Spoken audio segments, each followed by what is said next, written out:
வணக்கம்ப்பா. பித்த வெடிப்பு இந்த இதுக்கெல்லாம் பெரியவங்கலேருந்து சின்ன பிள்ளைய வரைக்கும் ஆண் பெண் எல்லாத்துக்கும் வருது.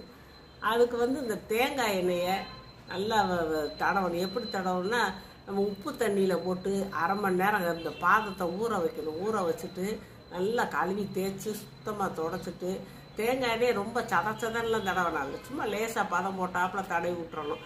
நைட்டு படுக்க போகும்போது தடவிட்டு படுக்கணும். அப்புறம் அந்த தேங்காய் எண்ணெயை உள்ளுக்குள்ளே தினமும் ஒரு ஸ்பூன் அளவு சேர்க்கலாம்ப்பா.